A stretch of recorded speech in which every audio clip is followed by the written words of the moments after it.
titulada Patologías en estructuras de concreto armado, que es un tema clave para poder comprender los desafíos que enfrentan estas estructuras y las mejores prácticas para garantizar su seguridad y durabilidad. El ingeniero Ángeles cuenta con una amplia experiencia en rehabilitación e impermeabilización de edificios, donde hoy nos va a compartir su experiencia en el campo. Demos una cálida bienvenida al ingeniero Ángeles. Ingeniero Ángeles, ¿cómo está? Buenas noches. Muy buenas noches. Primeramente, agradecer a Dios por esta oportunidad y a la vez también al grupo Ingenix y a cada uno que conforman el grupo. Y también agradecer a cada uno de ustedes que nos regalen su valioso tiempo, ¿no? Y este vamos a tratar un tema que es muy común en todos los países, en Sudamérica, en Europa, que es la patología en el concreto armado. Vamos a empezar con una analogía del concreto, ¿no? Te va a hacer un poco de la historia del cemento, del concreto. Antes de la llegada del cemento, antiguamente, se construía o se edificaban las casas a base de barro, de arcilla, de piedra. Y entonces, incluso podemos ver acá en el Perú, en los años 1740, todas las construcciones eran a base de adobe. Y el adobe es un material económico, tiene ciertas características físicas y mecánicas, pero a la vez la hace muy frágil ante movimientos sísmicos. Ante ello, podemos hacer una pequeña reseña histórica de los sismos que ha habido acá en Lima, en los años 1746, de 3.000 casas que estaban hechas, solamente quedaron 25 casas a pie, ¿no? Y, y de pronto llegó el cemento, entonces fue un cambio abrupto para todos, ¿no? Entonces llega algo novedoso, siempre es un reto para nosotros como ingenieros o estudiantes, hasta mismo propietarios, ¿no? Incluso cuando llegó los aditivos, había muchos problemas en el tema de la dosificación. Y entonces eso nos lleva o nos motiva siempre estar adaptándonos al cambio. Día a día, la construcción, los materiales van innovando, ¿no? Si hacemos una pequeña historia del cemento, es decir, a lo largo de la historia el cemento ha sido el principal material de construcción empleado por la humanidad, puesto que los cementos Portland y sus derivados están formados básicamente por mezclas de caliza, arcilla y yeso, que son minerales muy abundantes en la naturaleza, ¿no? El cemento se funde a 1300 grados, ¿no? En horno, ¿no? Entonces, en 1920, en 1824, en octubre, Joseph Basdin y James Parker patentaron por primera vez el material que hoy por hoy se conoce como cemento Portland, obtenido a partir de la piedra caliza arcillosa y que son calcinados a alta temperatura. El nombre se debe a la semejanza del color de las rocas de isla de, de Portland, que es en Reino Unido. Para saber qué es el concreto, primeramente hay que definir el concreto. El concreto es la combinación de cemento y agregado y agua.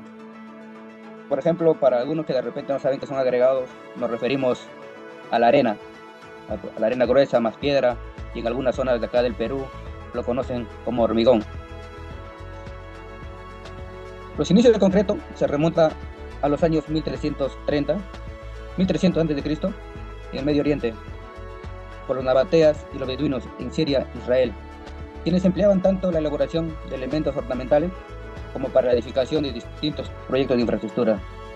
Desde los egipcios, pasando por los romanos hasta llegar a la actualidad, los seres humanos hemos utilizado el concreto, también llamado hormigón, para la construcción de infraestructura en las ciudades de distintos objetos de uso cotidiano. Las técnicas y usos del mismo se han ido transformando a través del tiempo. Sin embargo, debido a la resistencia del material, sus propiedades impermeables y su resistencia, al paso del tiempo, el concreto se ha mantenido como uno de los materiales predilectos para la construcción y la edificación. Dentro de sus características muy importantes del concreto, tenemos que es la durabilidad. La durabilidad del concreto es la capacidad de las estructuras de conservar sus condiciones físicas, químicas a lo largo de su vida útil. La vida útil del concreto se establece en el proyecto y depende de varios factores, como el tipo de construcción, el medio ambiente y su resistencia. Cuando hablamos del tipo de construcción, nos referimos, por ejemplo, a la normativa de cada país, ¿no? Por ejemplo, acá en el Perú, una vivienda, su durabilidad está establecido entre 50 años y 60 años, y cuando son obras como colegios, hospitales, puentes, debe tener una permanencia de 100 años. Y también son muy importantes sus factores externos, al lugar que va a estar expuesto, a las condiciones, la humedad, la presión y al servicio que va a estar expuesto. Y cuando hablamos de resistencia, la resistencia del concreto indica la calidad del mismo y está relacionado con su rendimiento durante su vida útil y su capacidad de soportar cargas estáticas y dinámicas sin sufrir daños.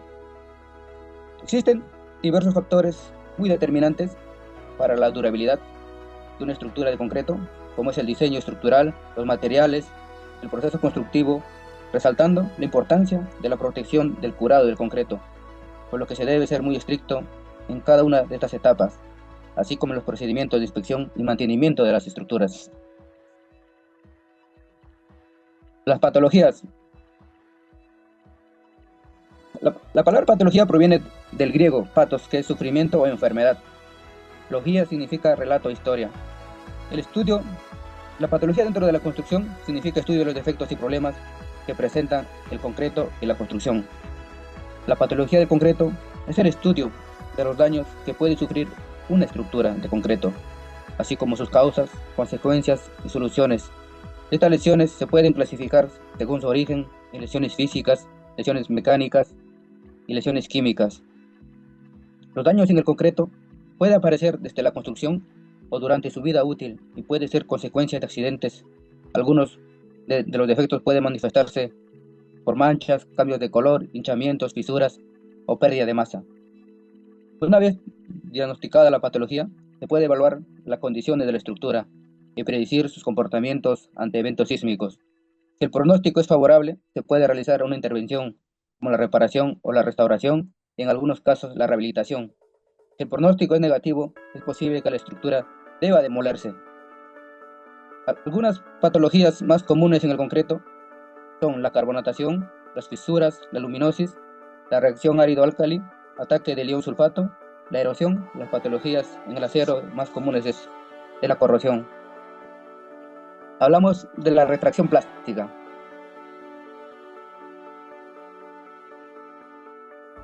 La retracción plástica es un fenómeno que se produce en el concreto fresco cuando pierde agua de la superficie de forma rápida, lo que provoca que la superficie se contraiga y se agriete. Este fenómeno es muy común en estructuras de hormigón de grandes superficies, como pavimentos y losas. La retracción plástica se produce por la combinación de varios factores, como la temperatura, la humedad relativa y la velocidad del viento, y la succión del agua por parte del encofrado. Las grietas por retracción plástica pueden ser antiestéticas, pero no suelen afectar la durabilidad y resistencia de los pavimentos y pisos. Sin embargo, a través de ellas entran sustancias perjudiciales que pueden afectar el desempeño de la estructura. Es muy importante, en muchos de estos casos, en el tema de encofrado de pavimentos o cuando se vacía la losa aligerada, a veces no hay una relación muy cuidadosa, que es la relación agua-cemento. Hay veces le echan más agua diciendo queremos una mezcla muy fluida, y resulta que al añadirle más agua al concreto o al cemento hace que pierda resistencia.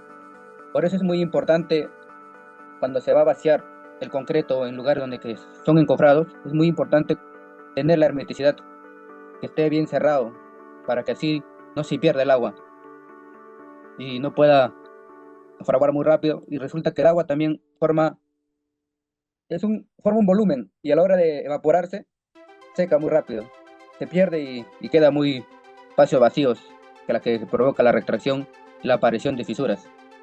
Para evitar la aparición de fisuras por retracción plástica, se puede tomar medidas preventivas, como controlar las condiciones del lugar de trabajo, minimizar la pérdida de humedad de la superficie de concreto, y lo más importante, que nadie tiene en cuenta, ¿no? Vacía una losa, un pavimento, o vacía una columna, y se olvidan del curado.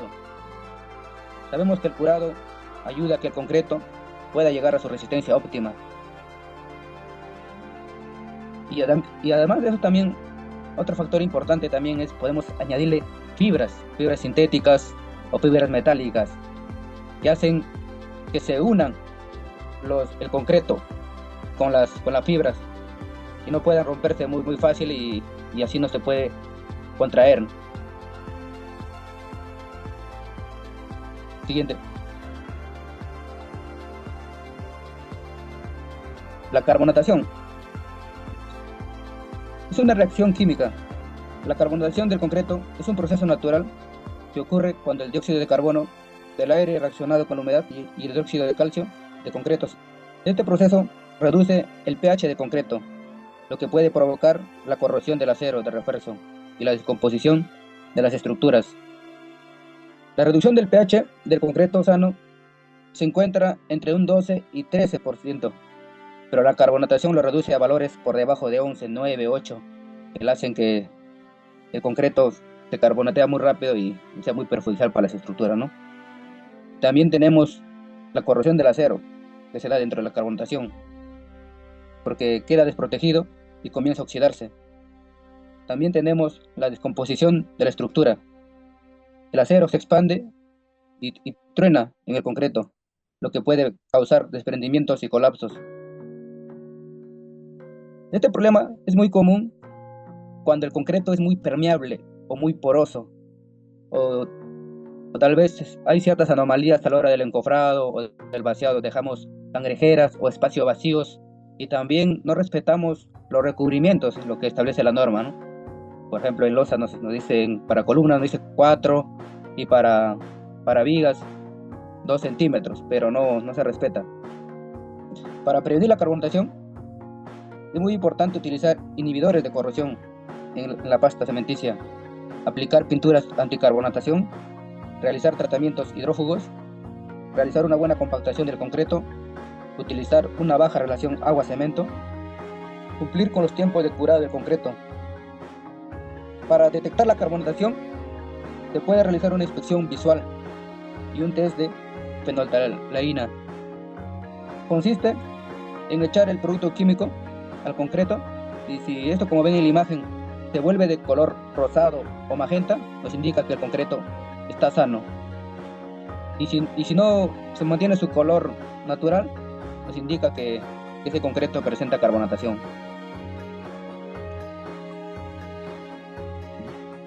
Hay cosas que son inevitables, como la muerte.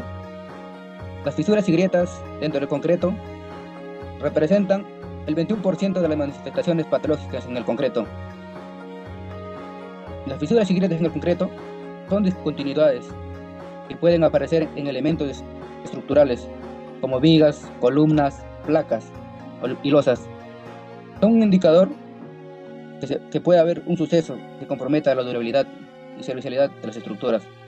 Algunas causas de las fisuras y grietas en el concreto son la compactación inadecuada del suelo, el curado inadecuado del concreto, demasiada agua en el concreto, el método de preparación y unión de subsuelo inadecuados, la evaporación rápida del agua de la superficie y la velocidad lenta de sudación, la relación agua-cemento, exceso de finos en la arena, empleo de cementos o retardantes inadecuados, o las temperaturas ambientales del viento demasiado agresivas. Para prevenir las grietas, se recomienda que la mezcla esté balanceada y cuente con materiales de primera calidad para tratar las fisuras. Es muy importante cuando hablamos de temas de fisuras y grietas. A veces dejamos pasar por alto este tema, ¿no? Recuerda, por ejemplo, si tenemos nuestras fisuras en nuestras losas, ¿qué hace? Como el concreto es permeable y aparte tenemos las fisuras, van ingresando los dióxidos de carbono, los sulfatos o el agua, y con el tiempo también perjudican al acero. Por eso es muy importante cuando tengamos fisuras o grietas, siempre evaluar para saber si son fisuras dinámicas o estáticas, si son fisuras estéticas o perjudican estructuralmente.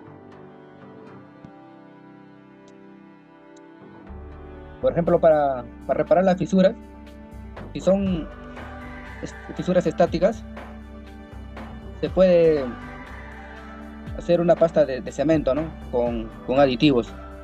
Si son estructurales, ya se tiene que evaluar para que esa fisura o grieta no ponga en riesgo su durabilidad del edificio y también el peligro de sus habitantes. La reacción árido-alcalí.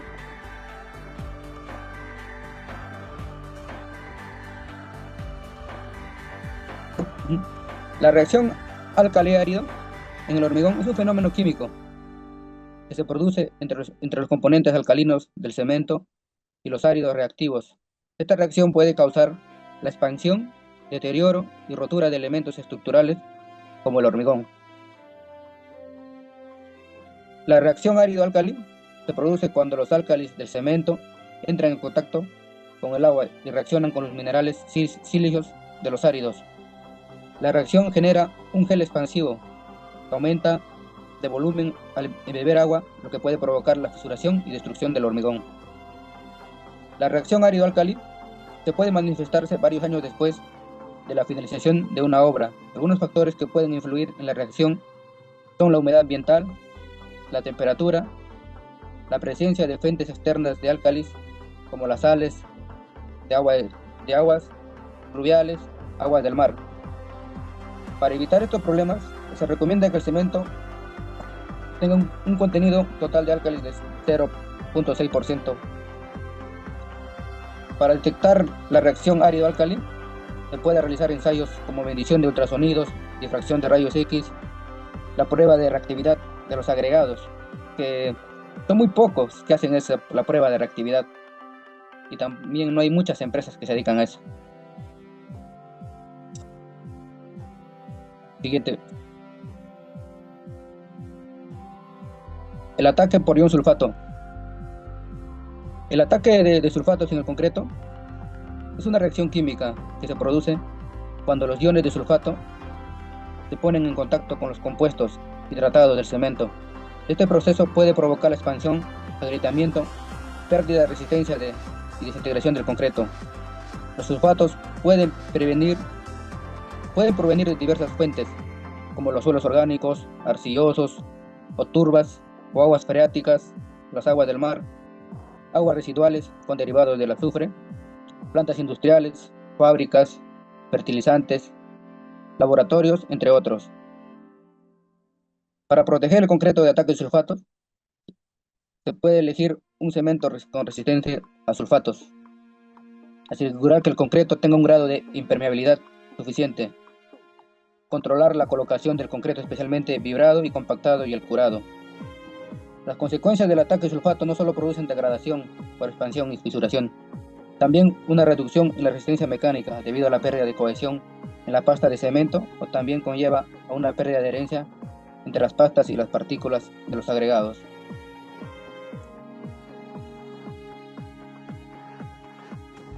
Es muy importante cuando hablamos del ataque ion sulfato, de la reacción árido-álcali. El principal enemigo del concreto es el agua, porque si el concreto es muy permeable, van creando problemas químicos, reacciones que alteran el pH del concreto. Como es muy poroso, va creando cavidades, y eso provoca la erosión en el concreto. Siguiente. La erosión en el concreto. La erosión en el concreto es el desgaste que se produce en la estructura de un elemento del hormigón cuando choca con fluidos que contienen elementos sólidos, como el agua. El daño que se produce es pequeño, pero con el tiempo se acumula y puede generar efectos negativos importantes. Las causas de la erosión en el concreto puede ser el limo, la arena, la grava, las rocas y el hielo, que son transportadas por el agua y chocan contra el concreto. La cavitación por vapores es un proceso de daño material que se produce cuando las burbujas implosionan en el flujo del sistema. Para prevenir y mantener el concreto, se puede planear utilizar agregados adecuadamente y realizar un mantenimiento periódico. Otros factores que pueden dañar el concreto son la degradación por microorganismos, los ataques de ácidos, la carbonatación, los ataques de sulfato, la expansión debido a la reacción álcali-agregado. La parte más importante que sufre el concreto armado, y antes de todo lo mencionado de la carbonatación, la erosión del concreto, es la corrosión del acero. La corrosión del acero en el concreto es un fenómeno electroquímico que puede afectar a la estructura de hormigón armado. Se produce cuando el acero se expone a la humedad, otros metales o su entorno menos alcalino que el normal. La corrosión del acero en el concreto puede reducir la sección y las propiedades mecánicas del acero, fisurar el hormigón, disminuir la adherencia entre el acero y el hormigón.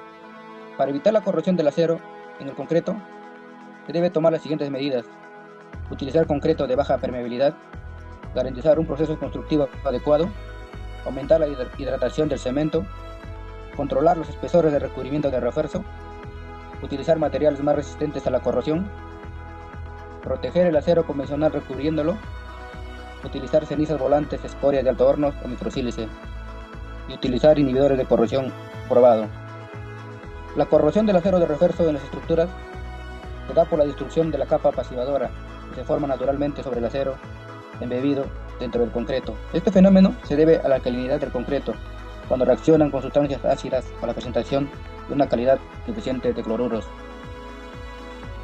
Es muy importante cuando hablamos de la corrosión del acero, va a depender del lugar donde se va a efectuar el trabajo. En lugares, por ejemplo acá en Lima, hay demasiados sales, minerales, los sulfatos que deterioran el acero expuesto en poco tiempo. Por eso es muy importante los recubrimientos. En caso que vamos a dejar expuestos nuestros aceros por buen tiempo, es importante usar inhibidores de corrosión, así le protejan y no tengan ese problema a futuro. El siguiente. Es muy importante como estudiantes o ingenieros, nuestra labor, cuidar las estructuras, priorizar su durabilidad y cumplan su funcionamiento, por lo cual fue diseñado. Y asimismo, también poder llegar a los propietarios o encargados del proyecto que sean responsables con sus estructuras. Y como se dice, más allá de lo económico, está la satisfacción de poder ayudar a la gente a preservar sus estructuras. Hay un estudio de una empresa concretera que nos lleva a todos a la reflexión, que el concreto solamente acá en el Perú tiene una duración de 20 años, pero por la normativa ASI nos dice que la durabilidad debe estar entre 50 a 100 años, dependiendo del tipo de edificación. Esto nos motiva a ser unas personas muy seleccionadoras a la hora de escoger nuestros agregados, de nuestra relación agua-cemento, para así nuestras estructuras nos puedan durar.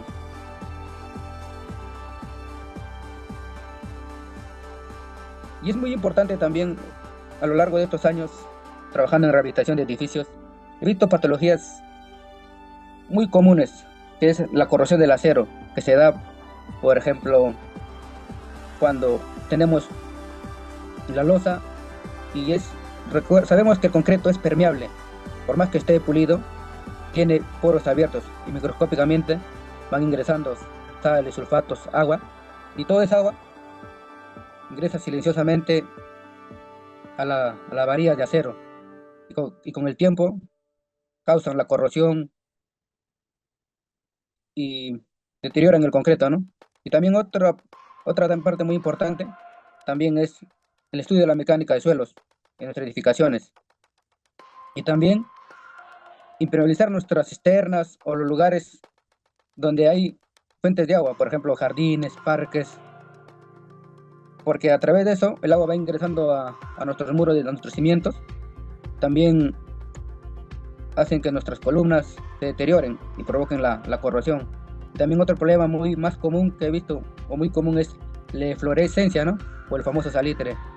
¿Qué es el salitre? El salitre es cuando el ingreso de agua hace contacto con los sales de los agregados, la cual provoca el famoso salitre. Y también con el tiempo provoca la erosión, y también es perjudicial para la salud, ya que el salitre microscópicamente no lo vemos, pero va dañando a los pulmones. Gracias.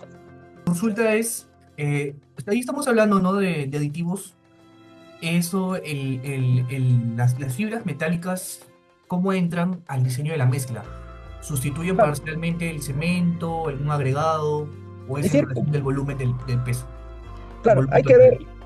Hay que ver, por ejemplo, si usted va a utilizar fibras metálicas, hay que ver dónde va a estar, ¿no? En qué lugares. De repente va a estar en un lugar donde cae demasiada agua. Recuerda que como son fibras metálicas, también van a estar expuestos a la corrosión. Entonces, en algunos casos se diseñan las fibras sintéticas, que no sufren mucho el tema de la corrosión, ¿no? He visto fibras sintéticas como que son los de las fibras PET, ¿no? De las botellas de poliestireno, pues creo que es Claro, poliestireno. PET. claro, sí, exactamente.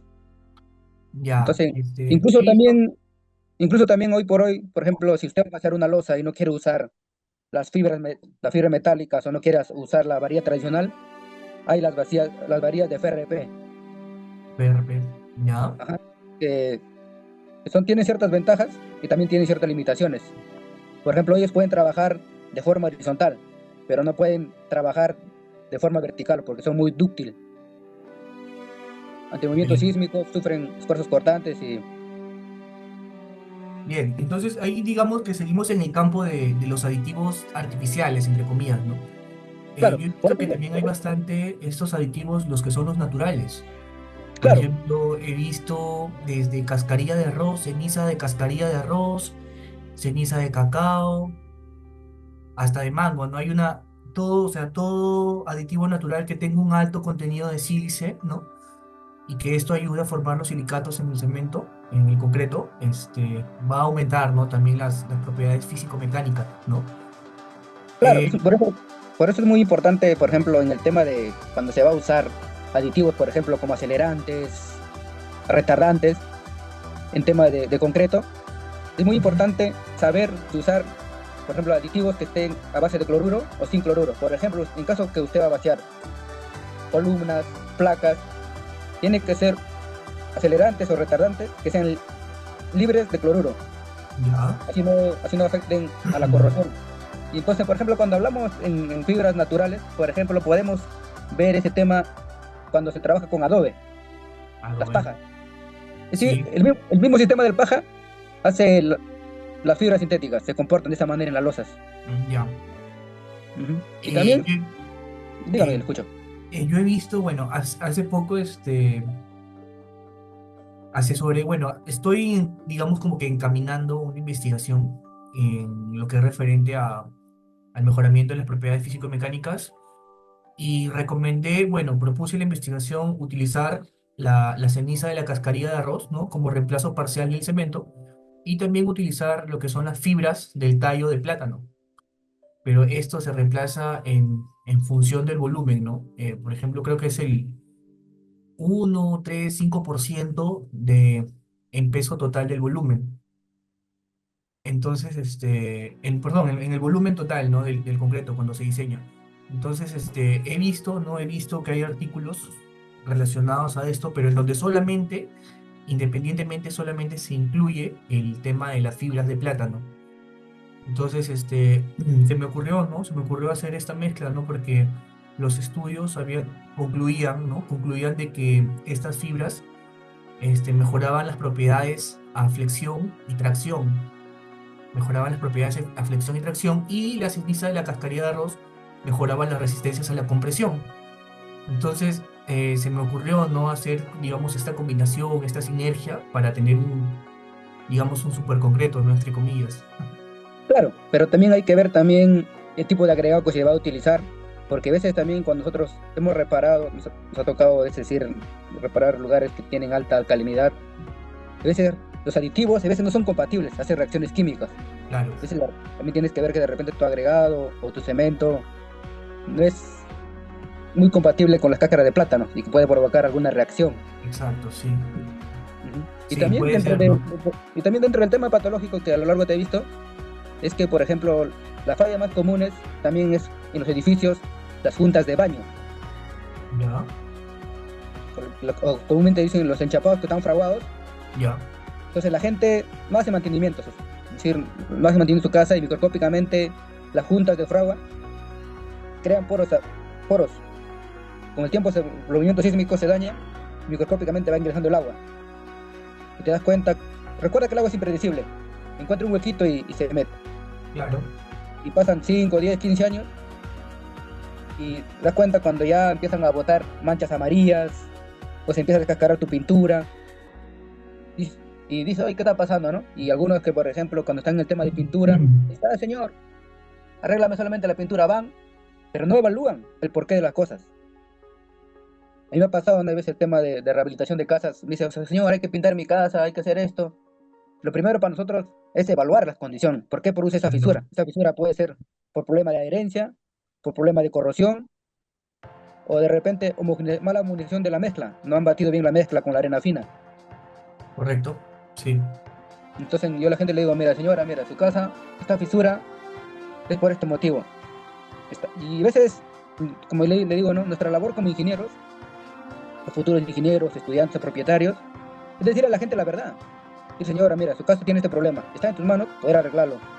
Si usted quiere trabajar conmigo, genial. Y si de repente tiene otro maestro que le cobra barato, pero lo va a hacer como debe ser, genial, ¿no? Claro.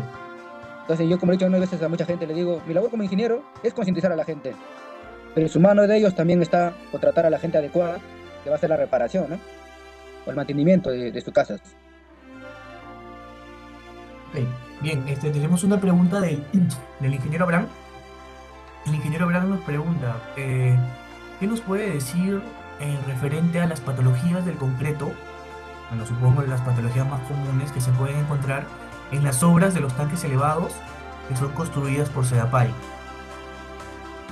Mira, los problemas más comunes en los tanques elevados es la corrosión, la erosión y el problema de los ataques de sulfatos, ¿no? Ujú, los ataques de las sales. Claro, porque si su tanque no están impermeabilizados correctamente, porque en el mercado vamos a encontrar X marca y no ha tenido ciertos criterios a la hora de impermeabilizar, a la hora del proceso constructivo, de no sellar adecuadamente las juntas, o de repente no se ha vaciado monolíticamente, va a existir juntas frías Claro. o microfisuras. Para poderlo filtrar. Claro, o no se ha curado el concreto, ¿no? Va a haber microfisuras, entonces con el tiempo van a crear problemas de erosión al concreto y posiblemente la corrosión, ¿no? Que con el tiempo va a conllevar a demoler, ¿no? Como la mayoría de las casas hoy acá en Perú, las veces que he ido a tratar, por ejemplo, y a veces es lamentable, casas de 10, 15 años tienen problemas de corrosión del acero. Y entonces esto nos lleva y nos motiva a poder seguir investigando y decirle a la gente como las cosas como son, ¿no? Señora, mira, tu casa es esto. En algunos casos te queda demolerlo, porque tampoco hay que darle falsas esperanzas, ¿no? Claro. Bien. Aquí tenemos una intervención, estimado. Previo a mis cordiales saludos, soy el arquitecto Marcelino Piñán. ¿Cuál debería ser el proceso y consideraciones para las casas en balnearios, donde se están expuestos a abundante capilaridad? Saludos y gracias. Bueno, importante tema, mira, hace poco estuve por San Bartolo, el tema de rehabilitación de problemas de salitre, que son muy comunes. Pero ¿qué pasa? Por eso es muy importante, yo le digo a la gente, antes de hacer un proyecto, una casa de edificación, hacer estudios de mecánica de suelo, ver la La napa napa. freática, con qué cantidad de agua es, el tipo de agregado que vamos a utilizar. Y entonces yo le digo a la gente, si va a construir al lado de una playa, lo ideal es hacer un concreto impermeable. Y en algunos casos, si tiene poder económico, poder impermeabilizarlo. Puede ser con bitúmenes, con impermeabilizantes cementicios Claro. o mantos asfálticos. Entonces, como yo le digo a la gente, bajo mi experiencia, le digo, nosotros podemos usar un aditivo, puede ser el mejor, pero ¿qué pasa si su agregado tiene demasiados sales? Volvemos a lo mismo. Entonces, cuando yo, por ejemplo, voy a hacer rehabilitación, es decir, cuando hacemos rehabilitación de casas por capilaridad, tenemos dos sistemas. Uno es un sistema integral y el otro es superficial. Entonces, cuando hacemos el tema de superficial, solamente devastamos ciertos milímetros y echamos los químicos, ¿no? Pero como digo, siempre hay que hacer una prueba. Como te digo, ya bajo mi experiencia ha pasado que he probado X marca en tal lugar y no me ha respondido. Y se ha alterado. Puedes hacer un seguimiento, ¿no? A ver qué ha pasado, cómo se está comportando.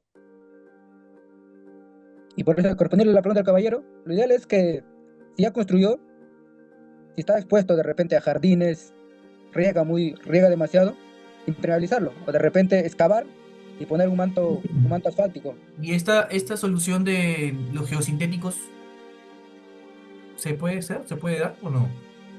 Claro, claro, es decir, tú reemplazarías, por ejemplo, un bitumen, que es a base de petróleo, o un impermeabilizante a base de poliuretano, que es líquido, por la manta asfáltico, o los geosintéticos, Claro, que hacen que son como una barrera. claro, para que no haya, bueno, se impermeabiliza, pues no, no haya esa, esa capilaridad, pues, ¿no? O sea, hay un corte. Claro, entonces, como Mm, digo, la gente es muy importante, es decir, desde el proceso constructivo, es muy importante analizar todo ese tema, ¿no? El tipo de concreto, la mezcla, la relación agua-cemento, y todo el proceso constructivo.